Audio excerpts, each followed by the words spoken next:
हाँ जी। आज के चैप्टर में हमने डिस्कस करना है हेटेरोसाइक्लिक कंपाउंड्स को। हेटेरोसाइक्लिक कंपाउंड्स कौन से कंपाउंड्स हैं, इनकी प्रॉपर्टीज, प्रेपरेशंस। जी, तो first of all definition, heterocyclic वो कंपाउंड्स हैं जिनमें ऐसे साइक्लिक कंपाउंड्स जिनमें कार्बन के अलावा कोई दूसरे एलिमेंट का भी एटम उसी साइक्लिक रिंग में मौजूद हो, तो ऐसे कंपाउंड को हम हेटेरोसाइक्लिक कंपाउंड्स कहते हैं। जैसे अगर यहाँ पे नाइट्रोजन आ गया है तो ये पायरोल आपके पास बन जाएगा। ठीक है, इस तरह से फ्यूरॉन, आपके पास डिफरेंट सिलिकॉन, बोरॉन, फास्फोरस, तो ये डिफरेंट एलिमेंट्स हैं जो कि उन कार्बन एटम के अलावा उसी साइक्लिक रिंग के अंदर मौजूद होंगे। ठीक है, और इसी तरह से जो इम्पोर्टेंट क्लास है हेटेरोसाइक्लिक कंपाउंड्स की, वो आते हैं aromatic heterocyclic compounds. Aromatic rings के अंदर अगर कार्बन एटम के अलावा कोई दूसरा एटम भी मौजूद हो तो उस एरोमेटिक कंपाउंड को हम एरोमेटिक हेटेरोसाइक्लिक कंपाउंड का नाम देंगे। ठीक है, सो हमने aromatic cyclic compounds, aromatic heterocyclic compounds बहुत ही इंपॉर्टेंट हैं जो कि नेचर के अंदर बहुत ज़्यादा पाए जाते हैं एबंडेंटली। नेचुरली जो एंटीबायोटिक्स हैं, विटामिन्स हैं, अल्कलॉइड्स हैं, इनके अंदर मेनली यही हेटेरोसाइक्लिक कंपाउंड्स पाए जाते हैं। ठीक है, सो सबसे पहला हेटेरोसाइक्लिक कंपाउंड जो हम डिस्कस करेंगे वो है पायरोल, C4H5N इसका मॉलिक्यूलर फार्मूला है।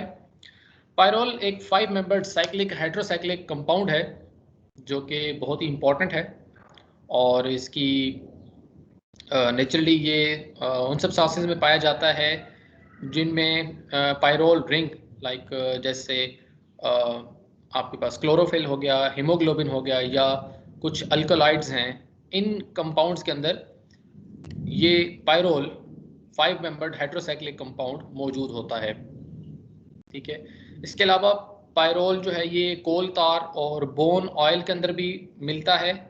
बोन ऑयल जो कि हम डिस्टिलेशन के ज़रिए हासिल करते हैं। अगर हम एनिमल्स के जो बाय प्रोडक्ट्स हैं, हॉर्न्स हो गए, हूव्स, या के जो एनिमल्स के बाय प्रोडक्ट्स हैं, और उनका अगर हम डिस्टिलेशन करवाते हैं तो उसकी डिस्टिलेशंस के ज़रिए हमें बोन ऑयल हमें हासिल होता है। उस बोन ऑयल के अंदर ये पायरोल पाया जाता है। ठीक है, पायरोल की प्रेपरेशंस क्या हैं? जी, पायरोल की प्रेपरेशंस, हाँ जी। फर्स्ट कमर्शियल स्केल पर हम इसको प्रिपेयर करते हैं फ्यूरॉन के ज़रिए। फ्यूरॉन एक 5 मेंबर्ड रिंग है जिसमें ऑक्सीजन हेट्रो एटम मौजूद होता है। ठीक है, और इस फ्यूरॉन को जब अमोनिया के साथ रिएक्ट करवाया जाता है तो ये इसके साथ रिएक्शन करवाने पर Al2O3 एल्यूमिनियम ऑक्साइड और स्टीम की प्रेजेंस में जब हीट करते हैं तो हमें पायरोल हमें हासिल हो जाता है। ठीक है, इसके बाद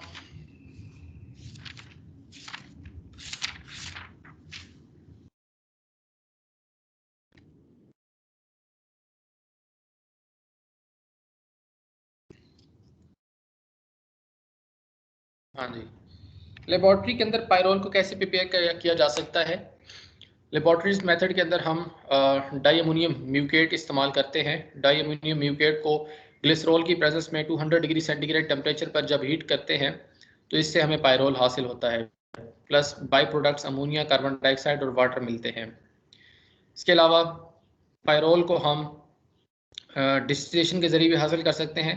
अगर हम सक्सिनामाइड को जिंक डस्ट की प्रेजेंस में डिस्टिलेशन करवाते हैं तो इससे भी पायरोल हासिल हो सकता है।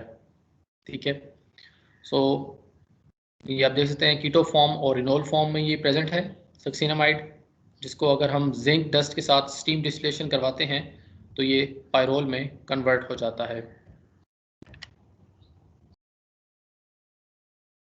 ओके, इसी तरह से एसिटाइलिन के ज़रिए भी हासिल किया जा सकता है। एसिटाइलिन को अगर अमोनिया के साथ रिएक्ट करवाया जाए और रेड हॉट ट्यूब से इसको गुजारा जाता है, जिससे ये पायरोल में कन्वर्ट हो जाती है एसिटाइलिन।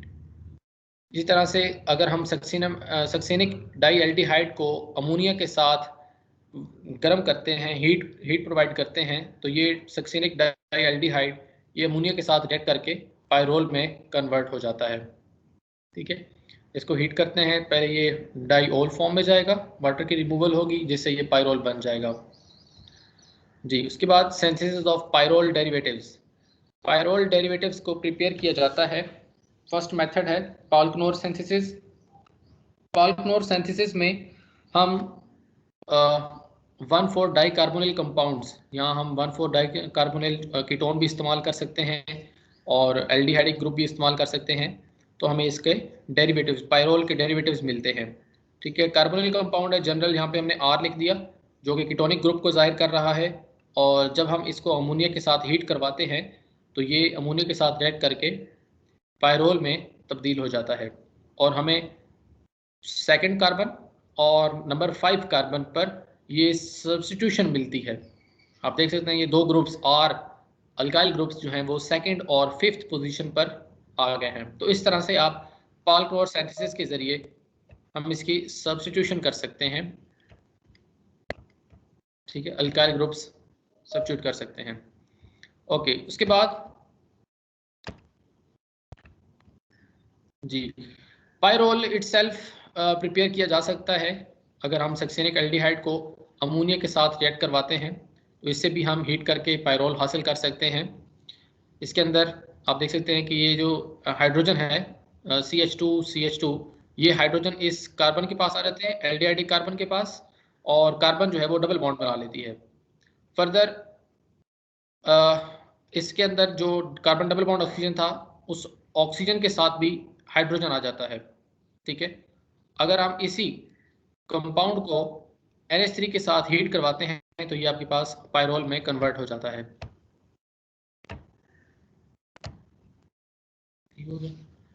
इसके बाद नेक्स्ट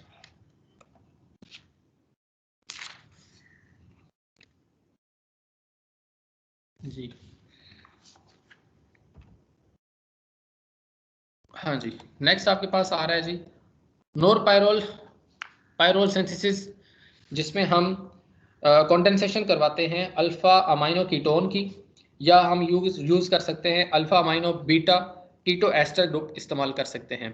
ठीक है, आप यहाँ पे देख सकते हैं कि ये जो कार्बन मौजूद है इस कार्बन को हम अल्फा कार्बन कह रहे हैं, तो अल्फा पोजीशन पे अमाइनो ग्रुप लगा हुआ है, तो अल्फा कार्बन के बाद नेक्स्ट कार्बन आ रही है बीटा कार्बन। बीटा पे क्या है, कीटो ग्रुप लगा हुआ है, कार्बन डबल बॉन्ड ऑक्सीजन और CH3, तो ये कीटो ग्रुप है। तो बीटा पे कीटो है, अल्फा पे अमाइनो, तो alpha amino beta keto ester, आप देख सकते हैं कार्बन डबल बॉन्ड ऑक्सीजन और O(C2H5), तो ये एस्टर ग्रुप है।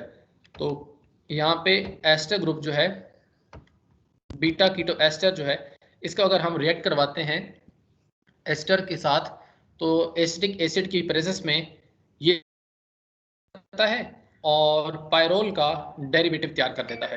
ठीक है, which is an ester derivative, di ester derivative बन गया है। ठीक है, COO(C2H5) और यहाँ पे भी COO(C2H5) है, तो इसके डाई एस्टर डेरिवेटिव जो है हमने पायरोल का प्रिपेयर किया।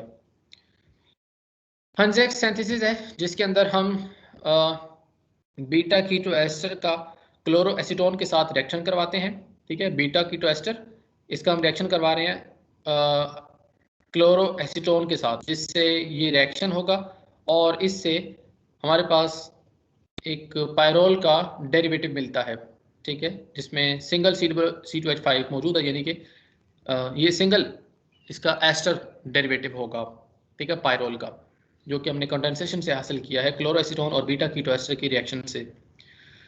स्ट्रक्चर ऑफ पायरोल जी, जैसे कि आप देख सकते हैं कि यहाँ पे इस स्ट्रक्चर के अंदर जितने भी कार्बन एटम्स और नाइट्रोजन एटम्स मौजूद हैं इन सब की हाइब्रिडाइजेशन स्टेट होगी sp2 हाइब्रिडाइजेशन स्टेट।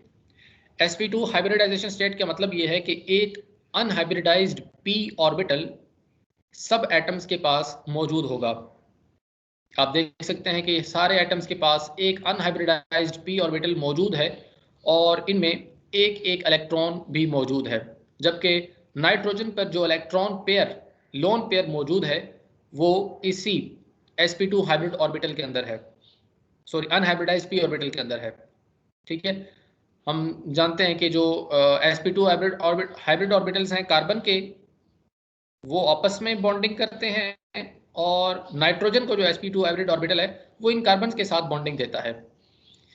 जिसके बाद अनहाइब्रिडाइज्ड p ऑर्बिटल्स सारे मिलकर एक साइक्लिक रिंग फॉर्मेशन देते हैं। ठीक है, cyclic ring, aromatic ring formation दे रहे हैं, जो कि इस कंपाउंड को स्टेबिलिटी प्रोवाइड करता है। हम जानते हैं कि यहाँ पे अगर हकल रूल फॉलो, कोई भी कंपाउंड हकल रूल फॉलो करता है तो वो एरोमेटिक होता है। तो पायरोल के अंदर भी 4n+2 electron rule, हकल rule fulfil हो रहा है, इसलिए हम ये कह सकते हैं कि पायरोल एक एरोमेटिक कंपाउंड है। ठीक है, तो इसमें यहाँ पे आप देख सकते हैं कि सारे अनहाइब्रिडाइज्ड p ऑर्बिटल जो हैं ये डीलोकलाइजेशन देते हुए साइक्लिक रिंग बनाते हैं और इस मॉलिक्यूल को स्टेबिलिटी प्रोवाइड करते हैं। ठीक है, तो ये इसकी स्ट्रक्चर एक्सप्लेनेशन। इसके बाद स्ट्रक्चर एक्सप्लेनेशन के बाद आपके पास आ रहा है नेक्स्ट पेज 431 जी।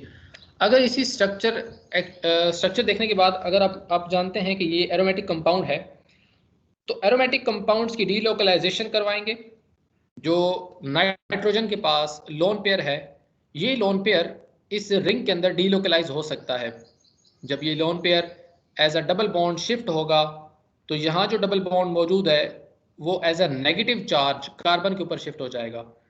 तो इस तरीके से नेगेटिव चार्ज आ गया और ये डबल बॉन्ड, तो कार्बन नाइट्रोजन पे आ गया पॉजिटिव चार्ज, और उसके बाद ये नेगेटिव चार्ज सर्कुलेट करेगा रिंग के अंदर, और इस तरह से इसके 5 रेजोनेटिंग स्ट्रक्चर्स बनते हैं, जिनमें नाइट्रोजन के ऊपर पॉजिटिव चार्ज आ रहा है और कार्बन पर नेगेटिव चार्ज सर्कुलेट हो रहा है।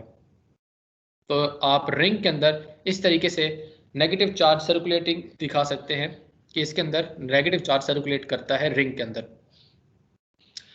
मोरओवर हम ये बात भी जानते हैं कि नाइट्रोजन कार्बन से ज्यादा इलेक्ट्रोनेगेटिव है, और इन एरोमेटिक स्ट्रक्चर्स के अंदर, एरोमेटिक जो आपने रेजोनेटिंग स्ट्रक्चर्स ड्रॉ किए हैं, इन स्ट्रक्चर्स में आप देख सकते हैं कि नाइट्रोजन पे पॉजिटिव चार्ज आया है, पॉजिटिव चार्ज। तो पॉजिटिव चार्ज आने का मतलब है ये इतने ज्यादा स्टेबल स्ट्रक्चर नहीं है, क्योंकि हमने basic concepts of organic chemistry में ये बात पढ़ी थी, the resonating structure with negative charge on highly electronegative element is more stable than the structure with negative charge on less electronegative structure। कि अगर negative charge high electronegative element पर मौजूद होगा तो वो स्टेबल होगा, लेकिन यहाँ तो नेगेटिव चार्ज कार्बन पे है जो कि लेस इलेक्ट्रोनेगेटिव है, तो इसलिए इसके जो रेजोनेटिंग स्ट्रक्चर्स हैं वो इतने ज्यादा स्टेबल नहीं है। ठीक है, बहरहाल हम फिर भी इसकी एरोमेटिसिटी की वजह से हम ये कह सकते हैं कि पायरोल एक स्टेबल एरोमेटिक स्ट्रक्चर देता है, लेकिन बेंजीन की निस्बत इसकी एरोमेटिसिटी, इसकी जो स्टेबिलिटी है वो कम होगी, जो कि फर्दर हम इसकी हीट ऑफ कंबशन के जरिए भी दे सकते हैं जी। आप ये भी जानते हैं कि नाइट्रोजन जब एक इसमें ज़्यादा इलेक्ट्रोनेगेटिव एलिमेंट है, और ज़्यादा इलेक्ट्रोनेगेटिव एलिमेंट होने की वजह से हम ये कह सकते हैं कि ये एक डाइपोलर स्ट्रक्चर भी फॉर्मेशन दे सकता है, डाइपोलर स्ट्रक्चर की फॉर्मेशन भी दे रहा है। ठीक है, अच्छा अब आ जाते हैं स्टेबिलिटी की बात करते हैं। तो मैंने जैसे कि आपको बताया है कि यहाँ पे डीलोकलाइजेशन ऑफ पाई इलेक्ट्रॉन्स मौजूद है, इसलिए पायरोल एक स्टेबल स्ट्रक्चर प्रोवाइड कर रहा है, लेकिन अगर इसकी हीट ऑफ कंबस्शन देखी जाए तो वो हमें मिलती है, हीट ऑफ कंबस्शन से हम रेजोनेटिंग स्टेबिलिटी निकालते हैं, resonating stability energy, stabilization energy which is 105 kilo joule per mole. तो पायरोल की जो स्टेबिलिटी के लिए रेजोनेटिंग स्टेबलाइजेशन एनर्जी है वो कितनी है, 105 किलो जूल पर मोल, जबकि बेंजीन की जो यही रेजोनेटिंग एनर्जी है वो कितनी है, 150 किलो जूल पर मोल।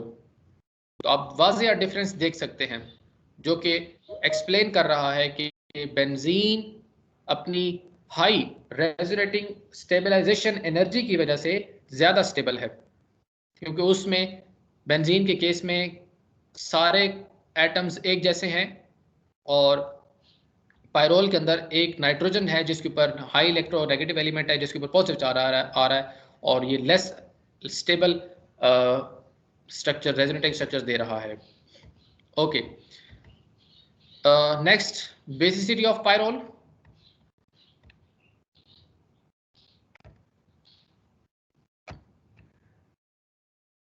हाँ जी, सो बेसिसिटी ऑफ पायरोल, जैसे कि हम जानते हैं कि नाइट्रोजन इसके अंदर मौजूद है, ठीक है, पायरोल के अंदर नाइट्रोजन मौजूद है और नाइट्रोजन के पास लोन पेयर भी अवेलेबल है, लेकिन फिर भी ये नाइट्रोजन और ये लोन पेयर होने के बावजूद भी पायरोल बेसिक नेचर नहीं दिखाता। ये एक वेरी वीक बेस है। रीजन क्या है कि ये लोन पेयर एक्चुअली सर्कुलेट कर जाता है, डीलोकलाइज हो जाता है रिंग के अंदर एरोमेटाइजेशन देने के लिए। ये लोन पेयर एरोमेटाइजेशन देता है, जबकि बेसिसिटी इस बात पे डिपेंड कर रही होती है कि वो लोन पेयर उस एटम पर मौजूद रहे। तो इसका लोन पेयर अवेलेबल नहीं रहता, इसलिए ये बेसिक नेचर बहुत कम रखता है pyrrole. Okay, reactivity of pyrrole. Pyrrole की अगर रिएक्टिविटी की बात की जाए तो ये बेंजीन की तरह एरोमेटिक इलेक्ट्रोफिलिक सब्स्टिट्यूशन रिएक्शंस दे सकता है। और अगर हम कंपेयर करते हैं फिनोल, पायरोल और बेंजीन को, तो एरोमेटिक रिएक्टिविटी ऑर्डर इनका यह है कि फिनोल पायरोल से ज़्यादा रिएक्टिविटी दिखाता है, जबकि पायरोल बेंजीन से ज़्यादा इलेक्ट्रोफिलिक सब्स्टिट्यूशन रिएक्शन दिखा सकता है। ठीक है, अच्छा अब आ जाएं जी प्रॉपर्टीज़ पे, फिजिकल प्रॉपर्टीज़। लाइक इसका कलरलेस लिक्विड है पायरोल, 131 इसका बॉइलिंग पॉइंट है। कलरलेस लिक्विड है, लेकिन इसका अगर एयर के साथ एक्सपोजर किया जाए तो ये ब्राउन कलर में चेंज हो जाता है। ठीक है, it will become brown colour. इसकी ऑर्डर क्लोरोफॉर्म की तरह है। पानी के अंदर ये स्पेरेंगली सॉल्युबल है, यानी थोड़ा बहुत हल होता है, जबकि एथेनॉल और ईथर के अंदर ये आसानी से हल हो सकता है। केमिकल प्रॉपर्टीज डिस्कस करते हैं। केमिकली पायरोल जो है एरोमेटिक इलेक्ट्रोफिलिक सब्स्टिट्यूशन रिएक्शन देता है। ठीक है, ओके।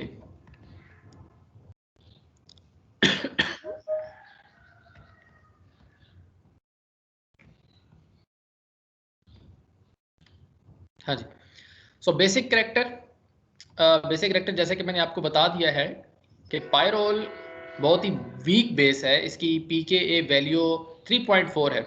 ठीक है, वीक बेस होने की वजह ये है कि ये इसके जो लोन पेयर है वो एरोमेटाइजेशन के लिए अवेलेबल है, एरोमेटाइजेशन में इन्वॉल्व हो जाता है, और बेसिक नेचर दिखाने के लिए ये लोन पेयर अवेलेबल नहीं रहता, इसलिए ये बेसिक कैरेक्टर नहीं दिखा सकती पायरोल। ओके, इसके बाद अगर फर्दर हम HCl के साथ, एसिड के साथ, स्ट्रॉन्ग एसिड के साथ इस पायरोल का रिएक्शन करवाते हैं तो ये H+ आयन इस नाइट्रोजन पर अटैच तो हो जाता है, नो डाउट, क्योंकि वो स्ट्रॉन्ग एसिड है तो इस वीक बेस के साथ भी रिएक्ट तो कर जाएगा, लेकिन H+ जब ये नाइट्रोजन के साथ अटैच होता है तो इसकी रेजोनेटिंग एबिलिटी लॉस हो जाती है, क्योंकि लोन पेयर जब तक अवेलेबल था तब तक ये रेजोनेंस दे सकता है, लेकिन जब लोन पेयर ने हाइड्रोजन के साथ बॉन्ड बना लिया तो अब ये एरोमेटाइजेशन नहीं दे सकता, इसलिए ये स्टेबल नहीं रहा। तो इसका मतलब ये है कि अगर स्ट्रॉन्ग एसिड भी आ जाए, इसके साथ रिएक्ट कर जाए, तब भी ये एक स्टेबल प्रोडक्ट नहीं देता, अनस्टेबल प्रोडक्ट बनती है, पायरोल हाइड्रोक्लोराइड बनता है। ठीक, फर्दर ये ऑक्सीजन के साथ रिएक्ट करके पॉलीमराइजेशन देता है और ब्राउन रेजिन बना देता है। अब एसिडिक करैक्टर का एक्सप्लेन कर सकते हैं। एसिडिक करैक्टर जिस तरह एक ये पायरोल एक वीक बेस है, बिल्कुल उसी तरह एक ये इसकी एसिडिक नेचर भी बहुत कम है। ठीक है, it is also a very weak acid. किस तरीके से, अगर आप देखें इसके अंदर हम पोटेशियम हाइड्रोक्साइड के साथ इसका रिएक्शन करवाते हैं तो पोटेशियम हाइड्रोक्साइड का जो पोटेशियम है K+ आयन ये इस नाइट्रोजन के साथ अटैच हो सकता है। कैसे? जब इस ये जो हमारा पायरोल है, इस पायरोल के जो हाइड्रोजन अटैच है, नाइट्रोजन के साथ जो हाइड्रोजन अटैच है, अगर ये हाइड्रोजन रिमूव हो जाए, अगर ये हाइड्रोजन रिमूव हो जाए, हमारे पोटेशियम हाइड्रोक्साइड के साथ मिलकर वाटर बना दे, ठीक है, तो नाइट्रोजन पे कौन सा चार्ज आ जाएगा? नेगेटिव चार्ज, क्योंकि नाइट्रोजन ज्यादा इलेक्ट्रोनेगेटिव है, और हाइड्रोजन जब ब्रेक होगा, बॉन्ड ब्रेक होगा, तो ये नाइट्रोजन पे एज अ नेगेटिव चार्ज आ जाएगा। ठीक है, नाइट्रोजन पे नेगेटिव चार्ज। तो नाइट्रोजन पे जो नेगेटिव चार्ज आया है, अब इस नेगेटिव चार्ज जो है, ये नेगेटिव चार्ज इस पोटेशियम के साथ अटैच हो सकता है। ठीक है, पोटेशियम के प्लस आइन है, तो ये इसके साथ फौरन से अटैच हो जाएगा, तो पोटेशियो पायरोल बन जाएगा। ठीक है, फर्दर इसकी अगर हम रीजन देखें, तो हम ये बात जानते हैं कि नाइट्रोजन के ऊपर जो लोन पेयर है वो तो अवेलेबल है फॉर द एरोमेटिसिटी, जबकि ये जो नेगेटिव चार्ज आया है, ये नेगेटिव चार्ज फर्दर सर्कुलेट कर सकता है, यानी कि एक इसमें नाइट्रोजन के ऊपर जो एक लोन पेयर है, एक नेगेटिव चार्ज है, तो जो नेगेटिव चार्ज है उसको हम सर्कुलेट करवा सकते हैं और लोन पेयर अवेलेबल रह सकता है। तो इस तरीके से ये रेजोनेटिंग स्ट्रक्चर्स भी प्रोवाइड कर सकता है pyrrole on reaction with a strong base. ठीक है, सो डीलाइकलाइजेशन के जरिए इसका नेगेटिव चार्ज भी स्टेबलाइज किया जा सकता है। ओके, नेक्स्ट इसी एविडेंस के हवाले से अगर हम इसको मिथाइल मैग्नीशियम ब्रोमाइड के साथ रिएक्शन करवाते हैं पायरोल का, तो यहाँ से मैग्नीशियम ब्रोमाइड Mg+Br, ये मैग्नीशियम ब्रोमाइड जो है इस नाइट्रोजन के साथ अटैच हो जाएगा और ये हाइड्रोजन इसके साथ मिलकर CH4 बना देगा। रिडक्शन, माइल्ड रिडक्शन, अगर हम पायरोल की थोड़ी बहुत रिडक्शन करवाना चाहते हैं, कम रिडक्शन करवाना चाहते हैं, तो हम जिंक डस्ट और एसिटिक एसिड की प्रेजेंस में पायरोल का रिएक्शन करवाएंगे, जिससे ये 3 पायरोलीन में कन्वर्ट हो जाएगा। 3 पायरोलीन में, यानी कि इसका मतलब है कि इस सेकंड कार्बन पे और नंबर 5 कार्बन पे हाइड्रोजन्स अटैच हो जाएंगे। अगर इसकी हम स्ट्रॉन्ग रिडक्शन करवाना चाहते हैं, तो इसके लिए निकल कैटलिस्ट यूज करते हैं, 200 डिग्री सेंटीग्रेड टेम्परेचर यूज करते हैं, और चारों hydrogen items in double bonds की जगह पे आके अटैच हो जाएंगे और ये बन जाएगा pyrrolidine. Oxidation reaction, pyrrole chromium oxide की प्रेजेंस में और एसिटिक एसिड की प्रेजेंस में रिएक्ट कर सकता है, ऑक्सीडाइज हो सकता है। ठीक है, और मैलिक एमाइड बन जाएगा। ठीक है, मैलिक एमाइड, यानी ये डबल बॉन्ड ऑक्सीजन खत्म हो जाएंगे, डबल बॉन्ड कार्बन खत्म हो जाएंगे और यहाँ पे डबल बॉन्ड ऑक्सीजन बन जाएंगे, मैलिक एमाइड।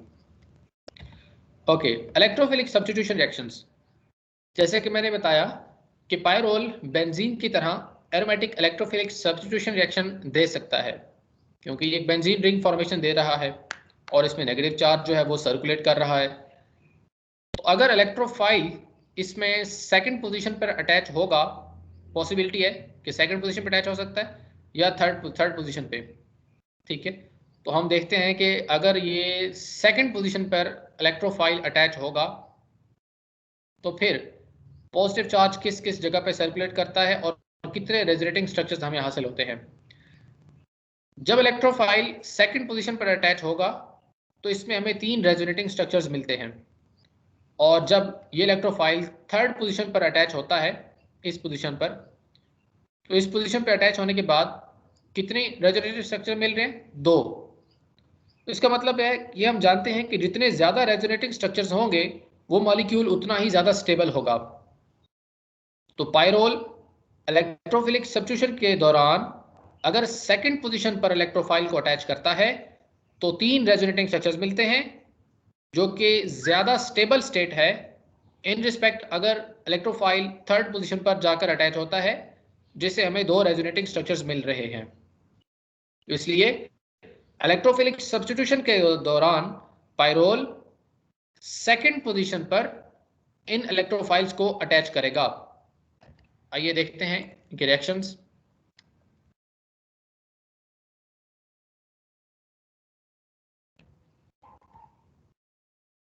हाँ जी, nitration, first reaction electrophilic substitution reaction, nitration reaction HNO3। Nitration के लिए हम HNO3 को एसिटिक एनहाइड्राइड की प्रेजेंस में रिएक्ट करवाते हैं 5 डिग्री सेंटीग्रेड टेम्परेचर पर। ये इसके साथ रिएक्ट करके तो टू नाइट्रोपाइरोल बना देगा, ठीक है। सेकंड पोजीशन पर नाइट्रो लग जाएगा। इसी तरह से अगर हम SO3 और SO3 के साथ रिएक्शन करवाते हैं in the presence of pyridine and 90 degree centigrade temperature, so इससे SO3 जो है ये सेकंड पोजीशन पर जाकर अटैच होगा और SO3H ग्रुप बन जाएगा, ठीक है। तो 2 सल्फोनिक एसिड आपका तैयार हो जाएगा। The next halogenation. हैलोजिनेशन भी इसी तरीके से हम क्लोरीनेशन करवा सकते हैं थायनाइल क्लोराइड यूज करके। SO2Cl2 ईथर की प्रेजेंस में अगर हम 0 डिग्री सेंटीग्रेड पर रिएक्ट करवाते हैं तो क्लोरीन ना सिर्फ सेकंड पोजीशन बल्कि थर्ड, फोर्थ और फिफ्थ चारों पोजीशन पर क्लोरीन जाकर अटैच हो जाती है, ठीक है। इसी तरह अगर हम ब्रोमिनेशन करवाते हैं तो ब्रोमिनेशन एथेनॉल की प्रेजेंस में 0 डिग्री सेंटीग्रेड टेम्परेचर पर चारों पोजीशन पर अटैच हो जाएगी। तो हमें 2,3,4,5 टेट्रा ब्रोमोपाइरोल या 2,3,4,5 टेट्रा क्लोरोपाइरोल हासिल होता है। इसी तरह आयोडीन और पोटेशियम आयोडाइड की प्रेजेंस में अगर ऐड करवाया जाए तो आयोडीन यहाँ पे 2,3,4,5 पोजीशन पर जाकर अटैच हो जाती है। इस 2,3,4,5 टेट्रा आयोडोपाइरोल को हम मेडिसिनल इंडस्ट्री के अंदर नाम देते हैं आयोडोल, ठीक है। एंटीसेप्टिक प्रॉपर्टीज रखती है और इसको आयोडोल को हम एंटीसेप्टिक के तौर पे इस्तेमाल करते हैं आयोडोल को। Friedel Crafts acylation. Friedel Crafts acylation के लिए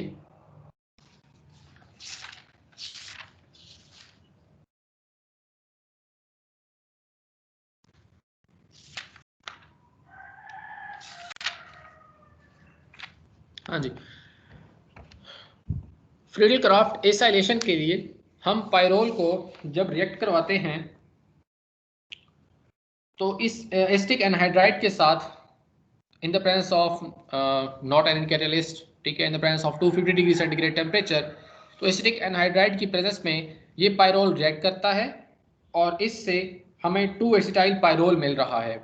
सेकंड पोजीशन पर एसिटाइल ग्रुप मिला हुआ है, सेकंड पोजीशन पर एसिटाइल ग्रुप 2 एसिटाइल पाइरोल हमें मिल रहा है। नेक्स्ट राइमर-टैमर रिएक्शन है जिसमें हम पाइरोल को CHCl3 के साथ रिएक्ट करवा रहे हैं एक्वस पोटेशियम हाइड्रोक्साइड की प्रेजेंस में, जिससे ये 2,4-माइल पाइरोल में कन्वर्ट हो रहा है, ठीक है। प्लस आपको पायरिडीन मिल रही है और थर्ड पोजीशन पे क्लोरो ग्रुप है तो 3 क्लोरोपायरिडीन। डाईएजो कपलिंग है जिसमें हम बेंजीन डाइओजोनियम क्लोराइड को यूज करते हैं, पायरोल के साथ रिएक्ट करवाते हैं और कपलिंग हो जाएगी, यानी कि इसकी जो रिंग है वो इस नाइट्रोजन के साथ कपलिंग कर देती है, जुड़ जाती है। यहाँ से H रिमूव हो जाता है, ठीक है, और Cl भी रिमूव हो जाएगा, HCl रिमूव हो जाएंगे और जबकि ये नाइट्रोजन इसके साथ बॉन्ड बना लेगी इस तरीके से, रिंग कपलिंग।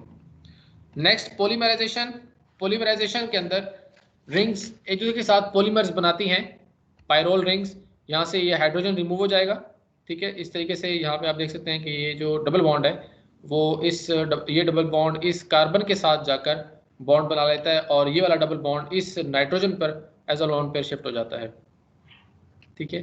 तो ये लोन पेयर यहाँ डबल बॉन्ड खत्म हो गया, यहाँ से भी डबल बॉन्ड खत्म हो गया, तो ये जो है इस तरीके से हम देखते हैं कि ये रिंग बनाते हैं और इस तरीके से फर्दर ये नाइट्रोजन के ऊपर जो लोन पेयर है ये फर्दर इस तरीके से डबल बॉन्ड खत्म हो जाता है और ये इस तरीके से रिंग बनते चले जाते हैं, कंबाइंड होते चले जाते हैं। Next ring expansion reaction, ring को बढ़ाना। इसके लिए हम सोडियम सोडियम मेथॉक्साइड यूज करते हैं या इसमें इथाइलिन आयोडाइड के साथ रिएक्शन करवाते हैं पाइरोल का, ठीक है। और जब पाइरोल के साथ रिएक्शन करती है तो इसके अंदर ये जो CH3 ग्रुप है ये इसके अंदर मजीद ऐड हो जाता है और यहाँ पे बन जाती है पायरिडीन, ठीक है। नेक्स्ट रिंग ओपनिंग रिएक्शन है जिसमें हम अमोनियम हाइड्रोक्साइड के साथ इसका रिएक्शन करवा रहे हैं, ठीक है। हाइड्रोक्सिल अमाइन के साथ जब रिएक्शन करवाएंगे इन the presence of ethanol heat देंगे तो ये सक्सेनिक डाई एल्डोक्साइन बना देता है, यानी कि सक्सेनिक एल्डिहाइड का डाइऑक्साइन है। ठीक है, ये डाइऑक्साइन NOH और NOH डाइऑक्साइन ग्रुप है, सक्सेनिक डाइएल्डिहाइड ग्रुप था। ठीक है, अब डाइएल्डिहाइड ग्रुप जो है वो डाइऑक्साइन में कन्वर्ट हो गया है, NOH ग्रुप आ गया है। पायरोल को कमर्शियल सॉल्वेंट के तौर पे इस्तेमाल किया जाता है, इसको नायलॉन की प्रोडक्शन में और फार्मास्यूटिकल इंडस्ट्री के अंदर भी इस्तेमाल करते हैं।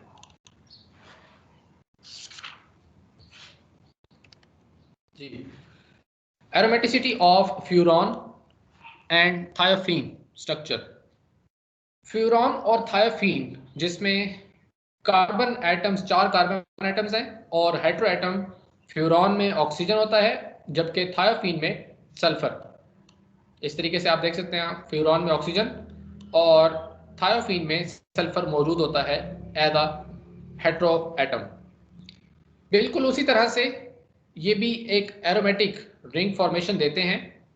वही डिस्कशन आपने यहाँ पे भी करनी है कि sp2 हाइब्रिडाइज्ड एटम्स मौजूद हैं सारे, हर एक के पास अनहाइब्रिडाइज्ड p ऑर्बिटल भी मौजूद है और इनके पास सल्फर और ऑक्सीजन के पास एक एक लोन पेयर फर्दर मौजूद होता है इनके sp2 हाइब्रिड ऑर्बिटल के अंदर,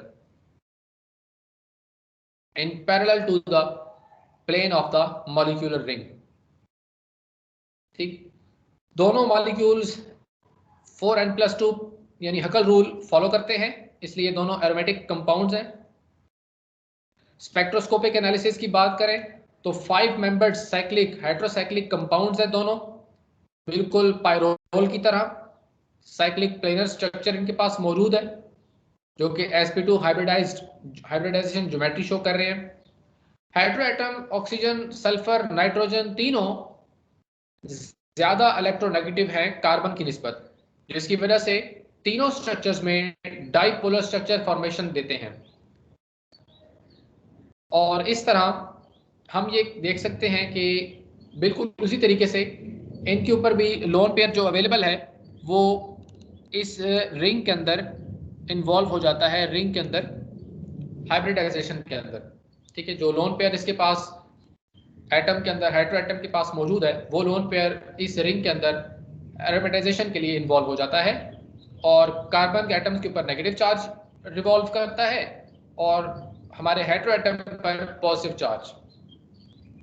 ठीक है, इस तरीके से आप डाइपोल स्ट्रक्चर भी ड्रॉ कर सकते हैं। फ्यूरॉन की बात करते हैं, फ्यूरॉन C4H4 ऑक्सीजन मैन्युफैक्चरिंग। पेंटोसेंस से अगर हम एसिड की प्रेजेंस में इसका रिएक्शन करवाते हैं तो ये एल्डोपेंटोज बनाता है। एल्डोपेंटोज चीफली जाइलोज बनते हैं और इन जाइलोज की डिहाइड्रेट किया जाता है। डिहाइड्रेट करने के लिए हम हीट करवाते हैं और डाइल्यूट H2SO4 यूज करते हैं, जिससे पानी के जो वाटर मॉलिक्यूल्स हैं वो रिमूव हो जाते हैं। यहाँ से H2 रिमूव हो गया, यहाँ से भी 3 वाटर मॉलिक्यूल्स रिमूव होंगे, जिससे ये फर्दर जो है फरफ्यूरल कंपाउंड बनाता है, जिसको फर्दर ऑक्सीडाइज करते हैं कैटालिटिक ऑक्सीडेशन देकर स्टीम की प्रेजेंस में 400 डिग्री सेंटीग्रेड टेम्परेचर पर, जिससे ये कार्बन मोनोऑक्साइड यहाँ से रिमूव हो जाती है और हाइड्रोजन जो है ये इस कार्बन के साथ अटैच हो जाता है और ये बन जाता है फ्यूरॉन। प्रेपरेशन, इसकी फर्दर प्रिपरेशन आप देख सकते हैं, dry distillation of music acid. और म्यूसिक एसिड को अगर आप ड्राई डिस्टिलेशन करवाते हैं, जिससे ड्राई डिस्टिलेशन से इसकी कार्बन डाइऑक्साइड और वाटर के मॉलिक्यूल्स रिमूव होते हैं, जिससे ये फ्यूरोइक एसिड के अंदर कन्वर्ट होता है। फ्यूरोइक एसिड के अंदर ये carbon double bond oxygen OH group यहाँ से इसके साथ एज अ सब्सटेंट मौजूद होता है, जिसको फर्दर अगर हम यहाँ से कार्बन डाइऑक्साइड हीट करके रिमूव करवाते हैं तो CO2 मॉलिक्यूल रिमूव हो जाएगा और हाइड्रोजन यहाँ से इस पोजीशन पर, सेकंड पोजीशन पर अटैच हो जाएगा, ये फ्यूरॉन बन जाएगा। तो म्यूसिक एसिड को हम फ्यूरॉन के अंदर कन्वर्ट कर सकते हैं। इसी तरह अगर फरफ्यूरल जो हमारे पास कंपाउंड ऊपर तैयार हुआ था, इसी कंपाउंड को, फरफ्यूरल को पोटेशियम क्रोमिक ऑक्साइड, ठीक है, पोटेशियम क्रोमाइड के साथ K2Cr2O7 के साथ अगर हम रिएक्ट करवाते हैं, ठीक है, ऑक्सीडेशन करवाते हैं इसकी, तो यहाँ से COOH बन सकता है और इस COOH को फर्दर हम हटाने के लिए, कार्बन डाइऑक्साइड को रिमूवल के लिए हमें हीट करवाएंगे तो यहाँ से रिमूवल हो जाएगी कार्बन डाइऑक्साइड की और ये बन जाएगा फ्यूरॉन। ठीक है, दी फर्दर डीकार्बोक्सिलेशन करवाई जा सकती है, इससे भी हम बना सकते हैं।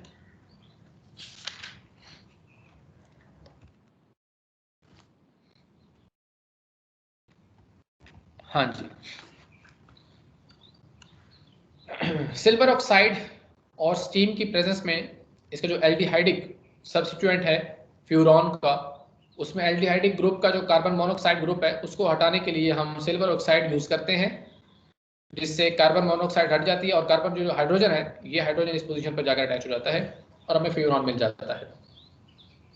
इसके अलावा सक्सिनिक डाइएल्डिहाइड को अगर हम P2O5 की प्रेजेंस में हीट करवाते हैं तो इससे भी फ्यूरॉन हासिल हो सकता है।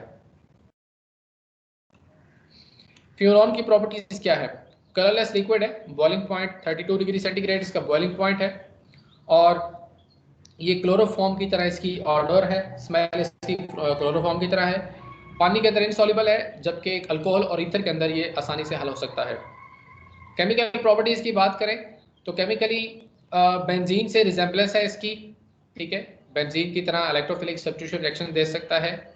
बेसिक कैरेक्टर की बात करें तो बेसिक कैरेक्टर वीक बेस है, ठीक है, अनस्टेबल मिनरल एसिड्स के साथ रिएक्ट करके ये अनस्टेबल फॉर्मेशन देता है, ठीक है, और फर्दर इसकी अगर हम पॉलीमराइजेशन करवा सकते हैं और पॉलीमराइजेशन या फिर इसकी हम हाइड्रोलिसिस करवा सकते हैं वाटर के साथ ऐड करवा के, इसको ब्राउन रेजिन के अंदर हम कन्वर्ट कर सकते हैं। इलेक्ट्रोफिलिक सब्स्टिट्यूशन रिएक्शन बिल्कुल इसी तरह से सेकंड पोजीशन कार्बन नंबर 2 पर इलेक्ट्रोफिलिक सब्स्टिट्यूशन रिएक्शन मेनली होगी। C3 पोजीशन क्योंकि अनस्टेबल है तो उस पोजीशन पर ज़्यादातर नहीं रिएक्शंस, उस पोजीशन पर ज़्यादातर ग्रुप्स अटैच नहीं होते हैं। नाइट्रेशन है, एसिटिक एनहाइड्राइड की प्रेजेंस में अगर आप HNO3 के साथ इसको फ्यूरॉन को रेड करवाते हैं तो सेकंड पोजीशन पर nitro group NO2 group attach हो जाएगा।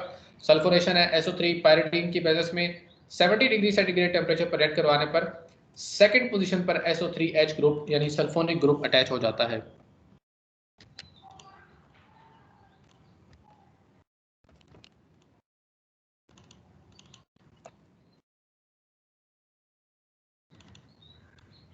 हाँ जी, हैलोजिनेशन, फ्यूरॉन क्लोरीन और ब्रोमीन के साथ रूम टेम्परेचर पर बहुत तेजी के साथ रिएक्ट करता है, विगरसली रिएक्ट करता है, जबकि बेंजीन के साथ ये रिएक्ट नहीं करता, ठीक है, और पॉली हैलोजिनेटेड कंपाउंड्स हमें हासिल होते हैं।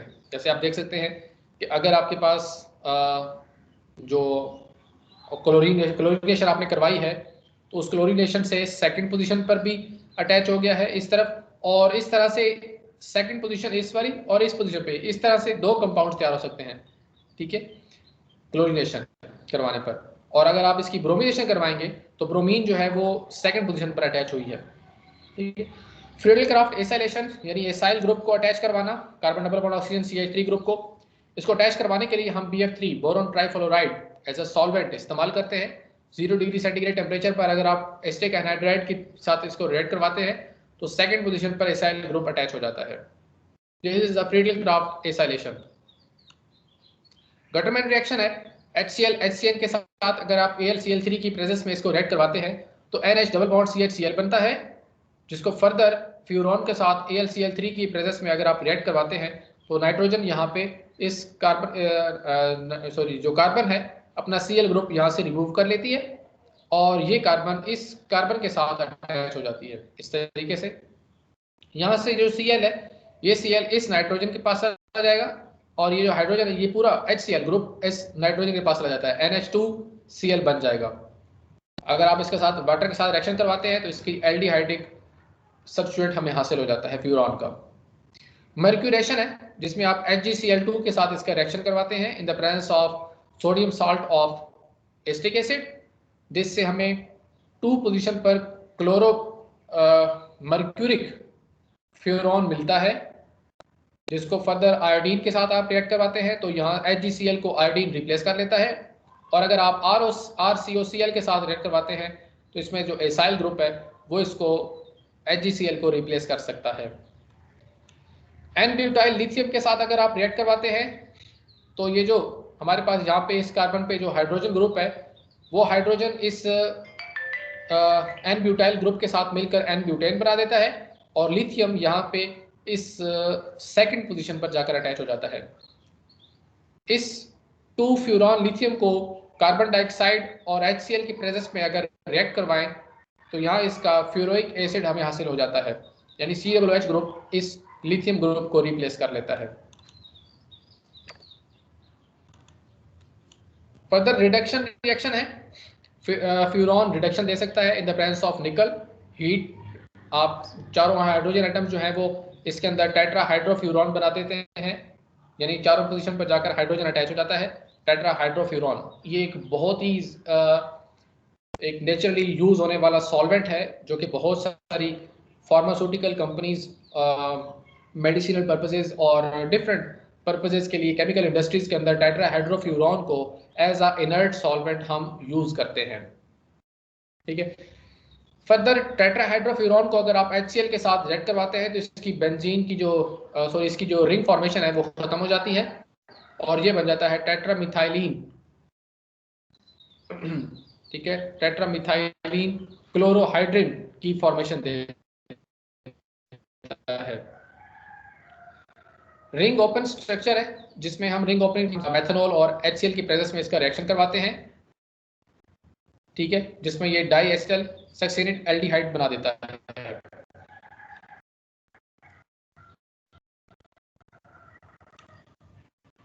मैलिक एनहाइड्राइड डाइजेल्डर रिएक्शन जिसमें मैलिक एनहाइड्राइड बना देता है। ठीक है जी, सो यही थे इसके रिएक्शंस। फ्यूरॉन इसको हम हाइड्रोफ्यूरॉन की मैन्युफैक्चरिंग के लिए इस्तेमाल करते हैं, ये इसका यूज़ है।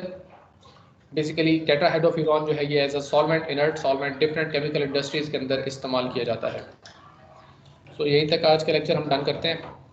फर्दर नेक्स्ट लेक्चर में हम इंशाल्लाह डिस्कशन करेंगे। यहाँ तक अगर आपका कोई क्वेश्चन है तो पूछ